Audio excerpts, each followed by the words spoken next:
Olá, sejam todas muito bem-vindas a mais um capítulo do nosso livro Complexo de Perfeição. Hoje nós vamos discutir o sexto capítulo, que tem como título Espelhamento, a chave para o amor próprio.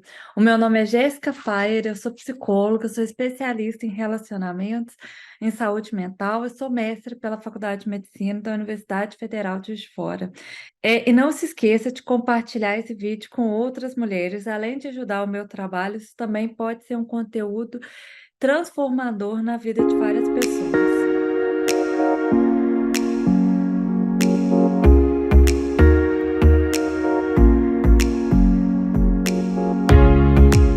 Vamos começar pela página 130. Tem uma parte que ele fala sobre olhar no espelho. Geralmente, quando as mulheres olham no espelho, né, tem a tendência a se comparar, né, quando você olha no espelho com mais cuidado, né, não naquela correria do dia a dia. Você tem a tendência a se comparar com outras mulheres, com outras pessoas, né? De falar assim, ah, essa mulher é mais jovem, ela tem um nariz mais fino, um olho mais assim, um corpo mais dessa outra forma, né? Então, o olhar no espelho pode ser um indicativo de uma baixa autoestima quando tem esse viés de comparação. Mas ele também fala aqui que pode ser um momento que você busca a confirmação do seu amor próprio. Em vez de você ficar se comparando com outra pessoa e ver assim, ah, essa parte do meu rosto, essa parte do meu corpo não é da forma que eu gostaria, talvez você possa ter um olhar mais empático e mais acolhedor com você mesma, né? E ver o tanto que essa parte do seu corpo, né, igual ele fala aqui no final dessa página 130, não é uma questão de aparência, mas sim de individualidade, de você poder acolher o seu corpo da forma com que ele é, se amar da forma que ele é, e em vez de ficar olhando para fora, né, olhando a aparência de outras pessoas, poder ter esse olhar mais individual, mais para si, mais para as suas necessidades. Na página 131, ele complementa essa ideia, né, de quando você olha para as outras pessoas e entra nesse movimento de comparação, o tanto que às vezes a mulher busca sempre ser a melhor, né? Eu tenho que ser a mais bonita, a mais jovem, a mais competente, a mais qualificada, e sempre nesse sentido de comparação e essa busca de superioridade, ser a melhor em todas as circunstâncias, todas as situações.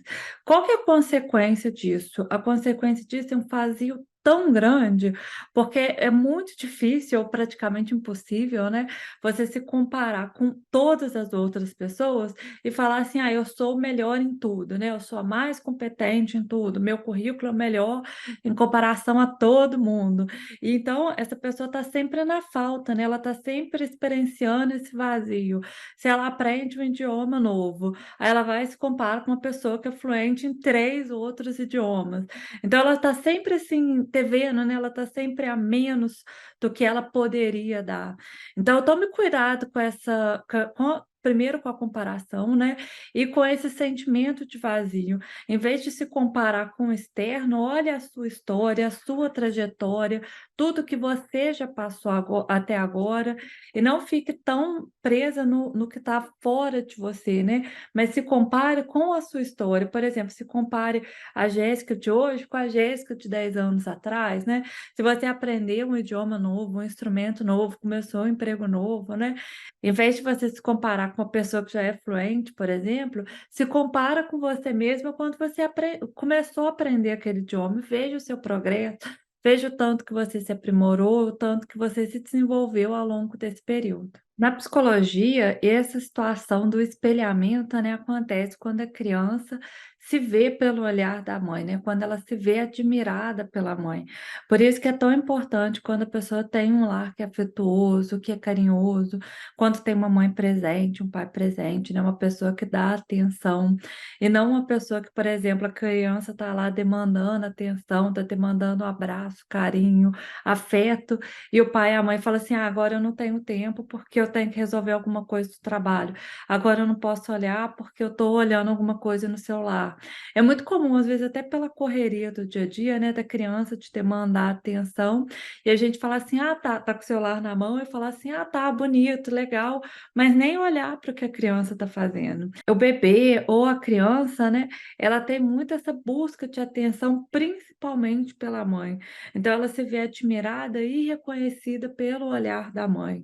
Por isso que é tão importante quando o seu filho te demandar atenção, te demandar carinho, cuidado e afeto, que você tente estar presente. Ou que você, por exemplo, vire para o seu filho e fale assim: "Olha, agora eu estou fazendo tal coisa do meu trabalho, agora eu estou cozinhando, agora eu estou resolvendo essa coisa, daqui a uma hora, daqui a meia hora eu consigo te dar atenção plena.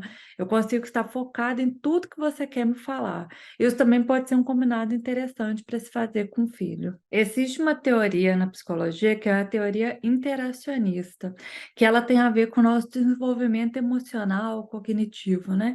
Que quanto mais essa criança está em um meio de pessoas que estimulam o seu desenvolvimento, que dão atenção para ela, que validam seus sentimentos, a tendência é que ela se desenvolva mais.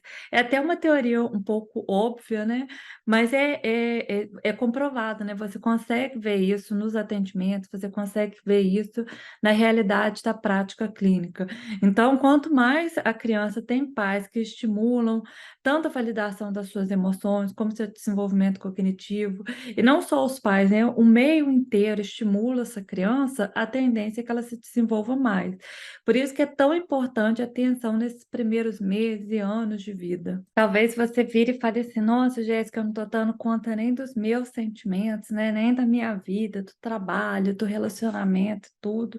Então eu também não tenho nem energia, nem força para validar ou dar conta do meu filho o tempo todo".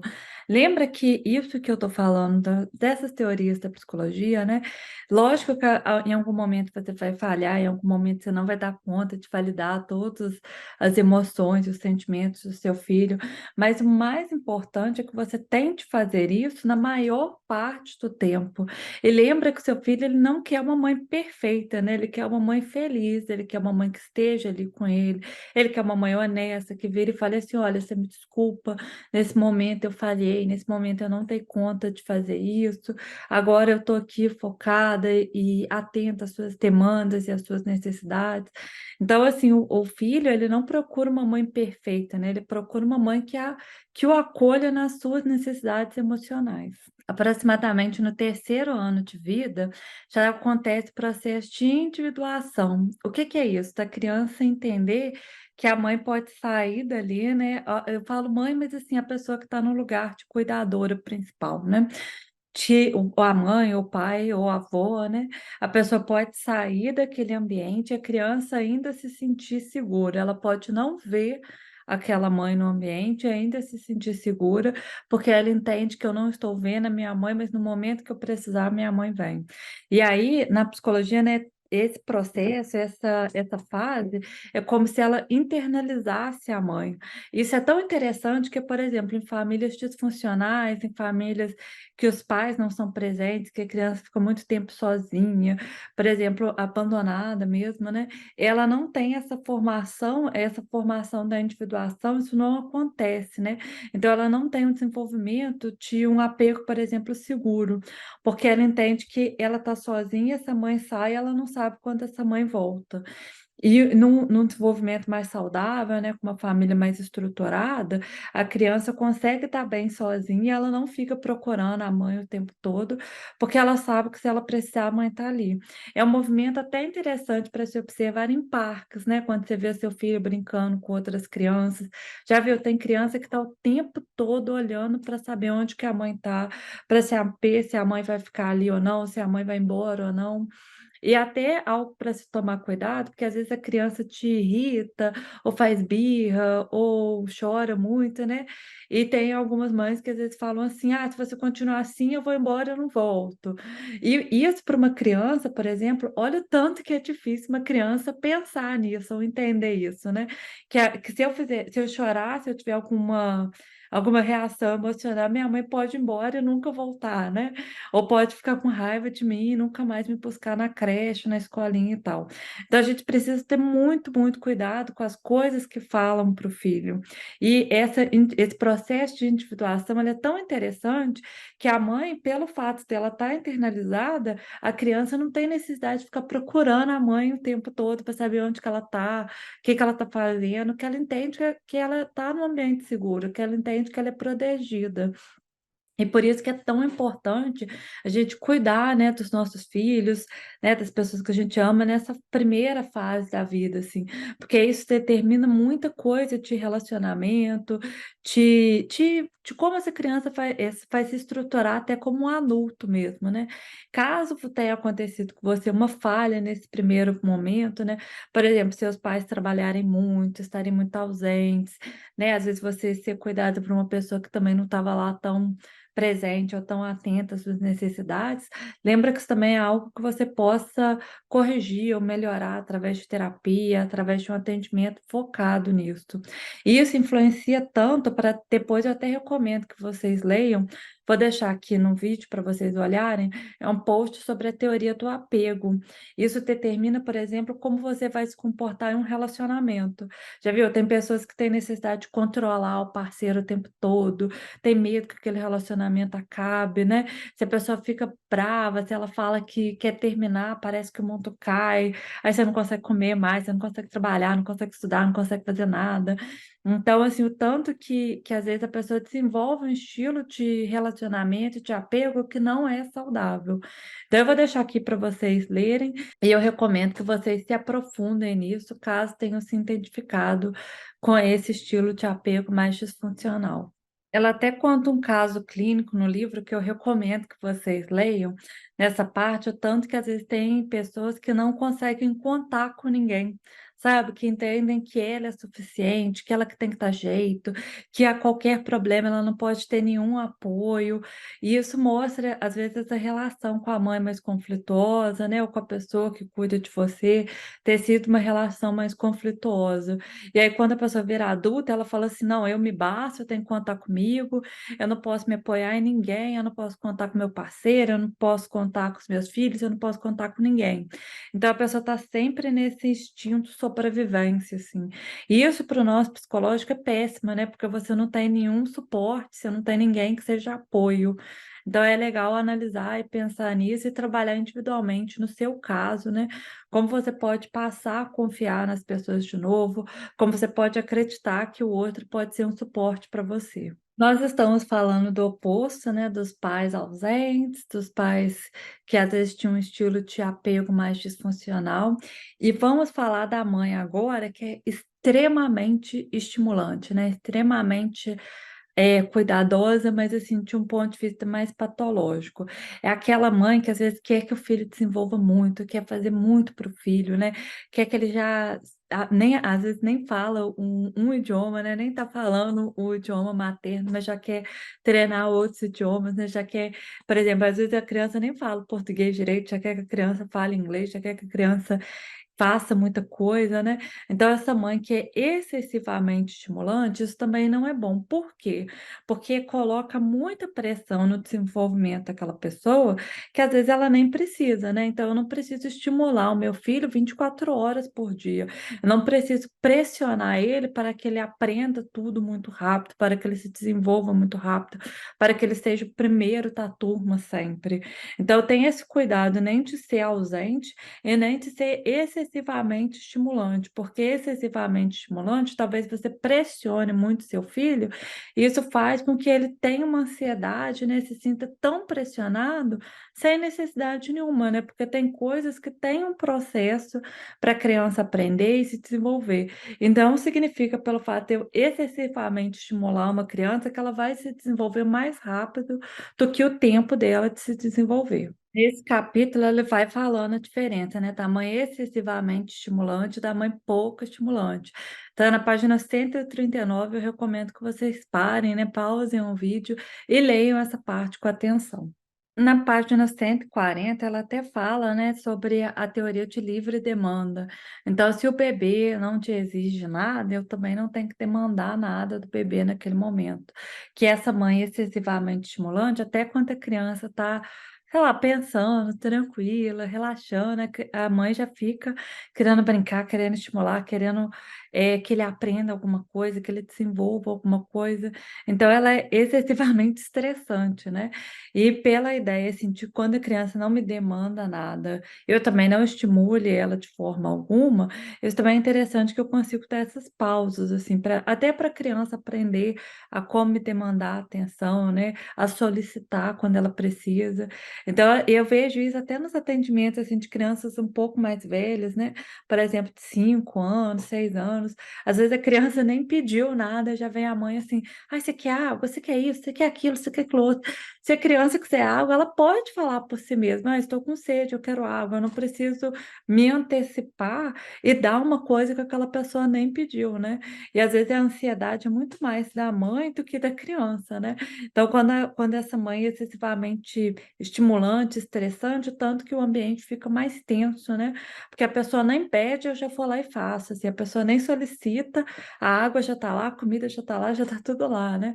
Então eu tenho que também dar um espaço para essa pessoa, para essa criança poder me solicitar algo. Lembra que nenhum comportamento que a gente tem é do nada, né. Então quando você vai analisar, talvez se você for essa mãe, né, se você se identificar com essa maternidade, né, excessivamente estressante e demandante, estimulante o tempo todo, o tanto que é interessante você olhar na sua história, né, po o que que aconteceu na sua história que você sente essa necessidade hoje. E qual que é o problema disso para o desenvolvimento da criança? Geralmente essa criança vira um adulto que não consegue ficar sozinha, né, vira aquele adulto que tem que estar o tempo todo cercado de alguém. Então quando a pessoa fica sozinha, ela experiencia uma ansiedade muito ruim, muito intensa, e ela pensa em preencher essa ansiedade com alguma coisa, né, que pode ser com álcool, droga, sexo. Então é aquela pessoa, assim, que ela fica desconfortável, né, terrivelmente desconfortável com a sua própria companhia, com a sua própria presença. Isso é algo muito interessante de se notar, né. O tanto que já viu, tem gente que não pode, parece que não sabe ficar sozinha, não consegue ficar sozinha, né. No final de semana, por exemplo, tem que ter um plano, tem que ter alguém, tem que estar falando com alguém, tem que estar em comunicação com alguém. É como se a própria presença fosse algo totalmente desagradável, totalmente desconfortável. Então essa pessoa, ela experiencia a solidão, né, ela não experiencia a solitude de estar bem na própria pele, com a própria companhia. Agora vamos falar da mãe pouco estimulante, está na página 141. Geralmente a mãe pouco estimulante, às vezes é uma mãe que já está num processo de adoecimento de saúde mental mesmo, né. Então, por exemplo, uma mãe mais depressiva, né, uma mãe que está passando por algum problema mais grave, que se divorciou, que tem que cuidar dos filhos sozinha e que está com o humor mais rebaixado, a criança tem a tendência a ser a pessoa estimulante. Então é aquela criança que fica dando atenção para a mãe o tempo todo, é aquela criança que às vezes amadurece muito rápido, porque ela entende que ela é responsável pela mãe, que ela que tem que cuidar da mãe. A gente vai ver muito esse comportamento no filho mais velho, né, que assume responsabilidades que não são de acordo com a idade, porque às vezes a mãe não dá conta. Lembra que eu estou falando o tempo todo aqui: "Mãe, mãe, mãe"? Mas não é literalmente a mãe, né, é a pessoa que entra nessa posição de cuidador principal. Então, se essa pessoa não está na posição de cuidar, a criança, né, o adolescente e tal, acaba amadurecendo antes do tempo e acaba entrando nesse papel de cuidador, que é aquela criança que todo mundo fala assim: "Nossa, essa criança é tão madura, nossa, essa criança é tão boazinha, olha como ela se comporta bem, nem parece que é criança", né. E isso, assim, do ponto de vista da psicologia, a gente vê o tanto que não é saudável, porque primeiro que essa criança não amadureceu amadureceu no tempo que era devido, né, ela amadureceu muito antes, e foi cobrado dela coisas que não eram compatíveis com a idade. Geralmente é cobrado, assim, que ela seja responsável pela casa, que ela seja responsável pelo cuidado com a mãe, que ela seja responsável por cuidar dos outros irmãos. Então ela amadurece muito, muito mais rápido. E isso, assim, né, quando você fala com uma criança assim: "Nossa, você nem parece criança, você é tão madura para a sua idade", isso na verdade é uma experiência traumática, né, que fez a pessoa amadurecer antes do tempo. Então é muito, muito importante que quem vivenciou isso, né, quem experienciou isso, procure um acompanhamento psicológico, né, faça um tratamento, até para não ficar nessa postura de ser responsável o tempo todo, né, de ser a pessoa que cuida de todo mundo o tempo todo, porque tem a tendência a carregar muito peso nas costas, ter muita responsabilidade que às vezes não te cabe. E aí essa mãe, como ela não consegue estimular essa criança, né, como ela não consegue ser uma fonte de segurança mesmo, né, ela não consegue ser uma fonte de apoio, de proteção para essa criança inverte o papel e começa a sentir que ela é responsável por tornar a mãe feliz, por deixar a mãe feliz. Então, geralmente é uma criança muito estimulada, né, uma criança que está muito atenta ao que a mãe quer, às necessidades da mãe o tempo todo. E isso é muito ruim, né, para o desenvolvimento mesmo, conforme eu disse, porque é roubado dessa criança o fato dela ter necessidades afetivas. Tá vendo que as necessidades dela sempre ficam em segundo plano? Como é que ela pode chorar? Como que ela pode ter um problema? Como ela pode demandar atenção? Né? A mãe não consegue nem cuidar de si mesma, então com certeza não vai conseguir cuidar dela. Então, é uma criança que tem a tendência, né, ou quando vira um adulto, a abafar o sentimento, a ser uma pessoa assim que não tem problema, que não tem necessidades emocionais, né? Porque está o tempo todo suprindo as necessidades emocionais dos outros, esquecendo das suas próprias. Tem uma parte que eu vou até ler, que eu recomendo que vocês tenham muita atenção, que está na página 146.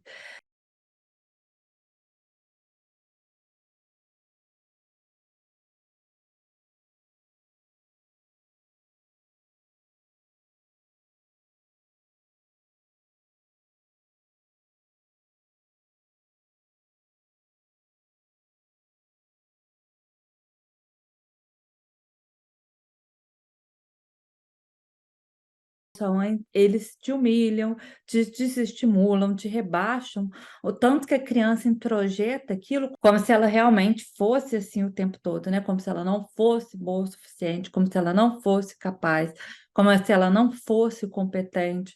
Então os pais, eles têm que ter muito cuidado, né.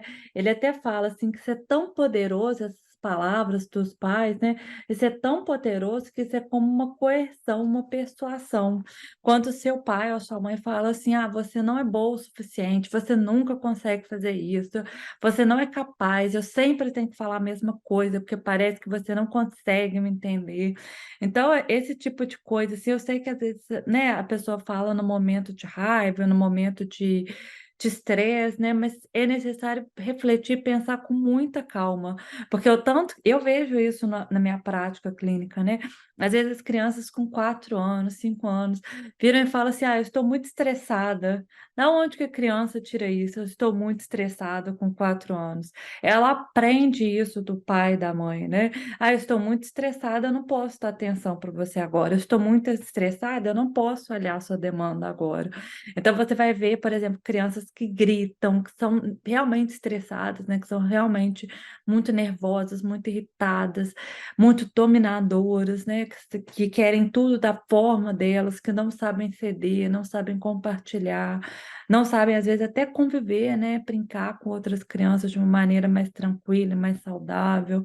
Então tenha muito cuidado, né, mesmo que seja no momento de raiva, essas frases muito deterministas, assim: "Ah, você não é capaz, você não consegue, tudo que você faz é sempre errado, tudo que você limpa tem que vir atrás limpando tudo de novo, porque você não é capaz de fazer isso direito". São o tipo de frase que, além de desestimular aquela criança, abala muito a autoestima e a forma com que ela vai se ver, né, tanto naquele momento como também no futuro. E aí talvez você veja essa parte, né, e fale assim: "Nossa, mas eu não faço isso nunca com meu filho, eu não faço isso de jeito nenhum". Pelo contrário, eu estou sempre estimulando, eu estou sempre apoiando muito meu filho. Lembra, lê aqui na página 147, ela fala assim que isso é tão, tão, tão comum que a gente acaba não percebendo, né? Quando você vira para uma criança e fala assim: ah, você é feia, você é bonita, você é boa, você é má. Ou, por exemplo, se você falar assim: ah, se você continuar assim, ninguém vai querer brincar com você. Se você continuar assim, as coisas vão ficar difíceis para você. Então, o tanto que essa fala, principalmente vindo dos pais, né, são falas gradativas que vão acabando com a capacidade daquela criança de se desenvolver. E essas falas, elas acabam definindo a forma com que aquela criança se coloca no mundo, se identifica no mundo. Lembra que esses erros, né, esses equívocos, todos nós vamos fazer em algum momento, né? De às vezes você virar uma criança e falar assim: nossa, eu não aguento mais eu ter que limpar seu quarto porque você é incapaz de fazer isso, né? Às vezes a gente fala isso no momento de raiva, no momento de estresse, mas o tanto que essa frase assim muda uma pessoa, né? E que é totalmente diferente você virar e falar para o seu filho assim: olha, eu tô vendo que você tem uma dificuldade para manter as coisas organizadas, o que que você precisa? Você não gosta do seu quarto organizado? Você não gosta de estar num ambiente que é organizado? O que que você precisa de mim? O que que você precisa que eu te ajude a manter o seu quarto, o seu ambiente, né? Que você conviva organizado. Isso é bom para você? Você se sente bem? Você se sente num ambiente agradável? Ou não? Você prefere deixar suas coisas de uma maneira mais livre? Assim, a gente precisa sentar e conversar com a criança com calma, ver o que que a criança está trazendo, o que que ela entende, o que que ela pensa, o que que é importante para ela, o que que não é. E lembra que às vezes a criança aprende muito mais com o exemplo do que eu forçar uma coisa, do que eu falar de uma forma abrupta, né, uma forma agressiva e uma forma determinista com aquela criança. E para finalizar, na página 147, ela vai falando da importância de ter esse acolhimento, de ter esse espelhamento na mãe, né? Porque as pessoas que não têm esse espelhamento, elas passam a vida sempre buscando em outras situações, em outras pessoas, em outras circunstâncias, esse acolhimento. Então, às vezes, são pessoas que vão buscar em vícios, são pessoas que vão buscar em trabalho excessivo, sexo excessivo, geralmente vão para o lado das compulsões, né? Então, é legal a gente analisar, assim, tudo que eu estou em excesso na minha vida mostra uma falta. E talvez essa falta seja essa falta principal desse acolhimento, dessa validação, né? Desse espelhamento mesmo, de você perceber que a mãe está ali, né? Que a pessoa está ali para te apoiar, para te incentivar, que ela acredita em você, acredita nas suas potencialidades, nas suas capacidades. E talvez, assim, quem está ouvindo isso me fale assim: ah, Jéssica, mas a minha mãe já morreu, né? A minha mãe era assim mesmo, ela era mais ríspida, era mais seca, ou era mais agressiva, tinha um modelo de maternidade mais disfuncional, de paternidade mais disfuncional. Então, você pode trabalhar em terapia até ressignificar essa situação, né? Entender como você pode ver a sua mãe de uma forma diferente, né? E ressignificar todo esse trauma, né? Para você não ficar sempre buscando em outras coisas esse acolhimento da mãe. Eu recomendo que vocês leiam esse capítulo com cuidado. Eu tentei não tornar ele muito teórico, muito, né, com muitas teorias, e deixar de uma forma mais prática, mais fácil mesmo de compreender. Mas caso vocês tenham qualquer dúvida, pode me escrever, pode mandar mensagem, vai ser um prazer conversar sobre esse conteúdo. Não se esqueçam de compartilhar com outras mulheres e deixar o seu like nesse vídeo.